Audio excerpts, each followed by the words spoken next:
না, আমি আসলে আজকে রথযাত্রার দিন সবাইকে রথযাত্রার অনেক শুভ কামনা জানাই। জয় জগন্নাথ। সবাইকে ভালো রাখুন। জগন্নাথ, বলরাম, সুভদ্রা। আমি প্রত্যেকটা পুণ্যার্থীকে প্রণাম জানাই। সাথে, সাথে একথা নিশ্চয়ই বলব যে আজকে 16 তারিখ, 16ই জুলাই এবং আগেরবারও এদিন আমি জগন্নাথ ধামে যাবার আমার সুযোগ হয়েছিল রথ টানার। কিন্তু আমি যেতে না পারলেও আমার মনে, মনে স্মৃতি আছে এবং সেটা দিয়ে আমি শ্রদ্ধা করি। বাড়িতেই জগন্নাথ দেবের পুজো করেছি। আপনাদের কাছে যেটা আমি আজকে বলবার জন্য বিশেষ করে এসছি, হঠাৎ করে আজকে আমার আসতে হলো, তার কারণ দেখলাম আর একজন এমপি, চলচ্চিত্র শিল্পী, ভালো শিল্পী, তাকে আমি সম্মান করি, তিনি গেছেন বিজেপির কোনো একটা নেতার সাথে মিটিং করে রিজাইন করতে। আমি আপনাদের জ্ঞাতার্থে বলি, উনি আগেই ইমেল পাঠিয়েছিলেন এবং থ্যাঙ্কস টু হার যে আজকে উনি ফিজিক্যালি জমা দিতে গেছে। যাদের যাদের যাবার আছে আরো বিজেপির চাপে, পুলিশের চাপে, মাথা নত করার চাপে, কোর্টের চাপে, মানে কেসের চাপে, ইডির চাপে, সিবিআই এর চাপে, কোর্ট কেসের চাপে, তারপরে হচ্ছে ভয়ঙ্কর ভয়ঙ্কর সিআইডি কেসের চাপে, সিবিআই এর চাপে, আইসিওসির চাপে, এসটিএফ এর চাপে, তাদের অনুরোধ করে বলবো প্লিজ 21শে জুলাইয়ের আগে যার যা সিদ্ধান্ত নেয়া, যারা যারা বাঁচতে চান জীবনে লোটা কম্বল নিয়ে, তারা দয়া করে যেখানে ইচ্ছে যান বিজেপির কথা শুনে। দয়া করে আমরা যে দলটি তৈরি করেছি তাকে কলঙ্ক লিপ্ত করবেন না। যার যার, আমি এক্ষুনি কনস্টিটিউশনটা পড়ছিলাম, clause 90, freedom of movement, freedom of speaking, freedom of rights যেগুলো আছে মানুষের, সংবিধান বলেই দিয়েছে আপনারা করতেই পারেন। তাতে আমরা একটু দুর্বল হব না। আমি শুনেছি এমনকি শহীদ পরিবারগুলোকে 21শে জুলাইয়ের যারা ছিলেন, পুলিশ থেকে ফোন করে বলা হচ্ছে এদিক নয় ওদিক যাও, মানে বিজেপির দিকে যাও, বিজেপি স্পন্সর বালিশের দিকে যাও, বালিশ পালিশ করতে যাও। তাদের আবার অনেক টাকার উপহারও দেওয়া হবে।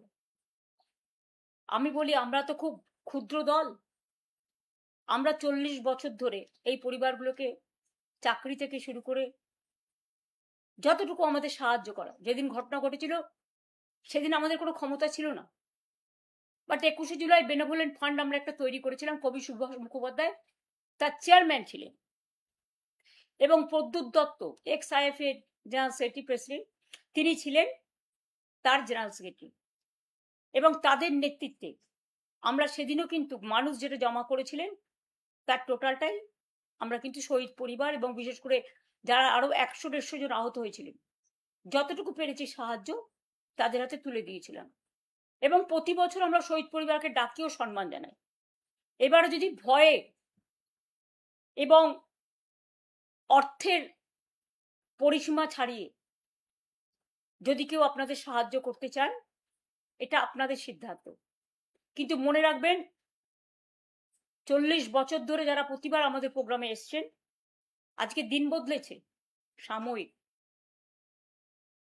ভয় দেখাচ্ছে, সাময়িক। সন্ত্রাস দেখাচ্ছে, সাময়িক। টাকার লোভ দেখাচ্ছে, সাময়িক। এজেন্সির লোভ দেখাচ্ছে, সাময়িক। আমরা কিন্তু অমায়িক। আমরা আপনাদের ভুল বুঝছি না, আপনারা বুঝতে পারছি, আমরা বুঝতে পারছি আপনারা অনেক ঘেরা টোপে আছেন। আপনারা আমাদের সাথে এবছরটা থাকলেন বা না থাকলেন হৃদয় জুড়ে আছেন এবং যারা মারা গিয়েছেন তাদের জন্য আমাদের অনেক কর্মী রক্ত দিয়েছে। 13 জন ছাড়াও প্রায় 150 জন, 100 জন পুলিশ ফায়ারে, পুলিশ গুলিতে বিদ্ধ হয়েছিল।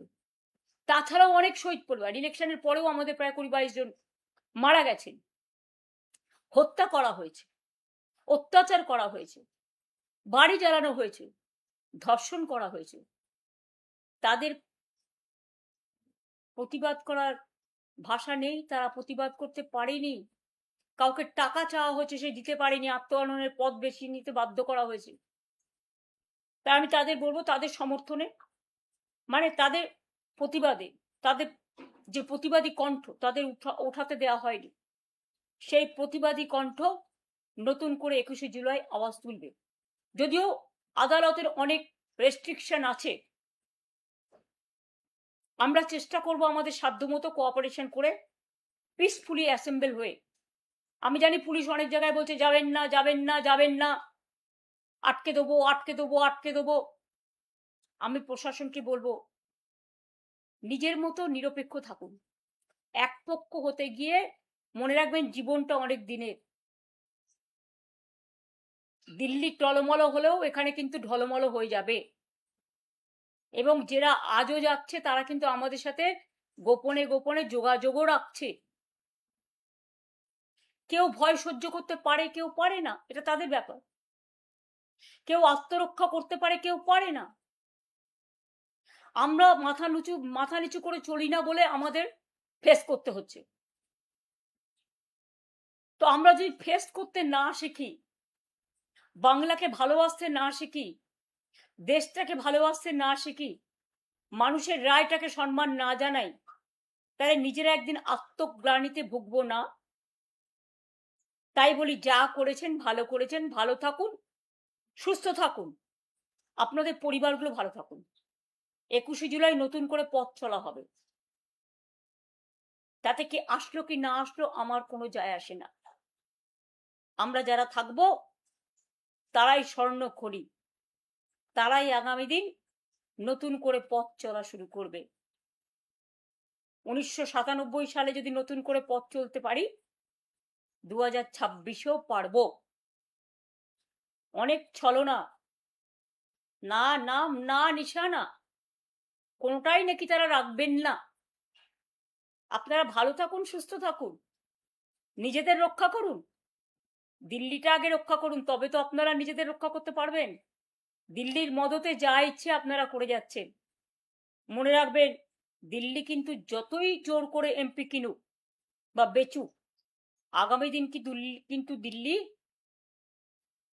অবস্থা, দেশের অবস্থা সংকটের মধ্যে পড়ুক, আমরা চাই না। কিন্তু মানুষ বলছে, অর্থনীতিবিদরা বলছেন, সামাজিক মানুষ বলছেন, আজকে দিন ধরে সুনাম অনশন করার পরেও, যেমন আমি যখন 26 দিন করেছিলাম, সরকার থেকে কেউ আমার সাথে কথা বলতে আসেনি। একমাত্র রাজ্যপাল, মাননীয় রাজ্যপাল গোপাল গান্ধী এসেছিলেন, মহাশ্বেতাদি ছিলেন, কবির সুমন ছিলেন, ভিপি সিং এসেছিলেন, আরো অনেক নেতা এসেছিলেন, সেটা 20 দিনের পরে। আজকে একবার গিয়ে কথাও বলতে পারছেন। আমাদের এখানে ছেলেমেয়েরা যখন আন্দোলন করেছিল, আমি তো নিজে ছুটে গিয়েছিলাম, আমি তো নিজে মিছিল মিটিং করেছিলাম, আমি তো তাদের অনেকবার ডেকেছিলাম। কথা বলতে কি হয়? একটা মানুষের জীবন সংকটে দাঁড়িয়ে আছে, আর আপনারা মিনিমাম মানে ভদ্রতা দেখাচ্ছেন না।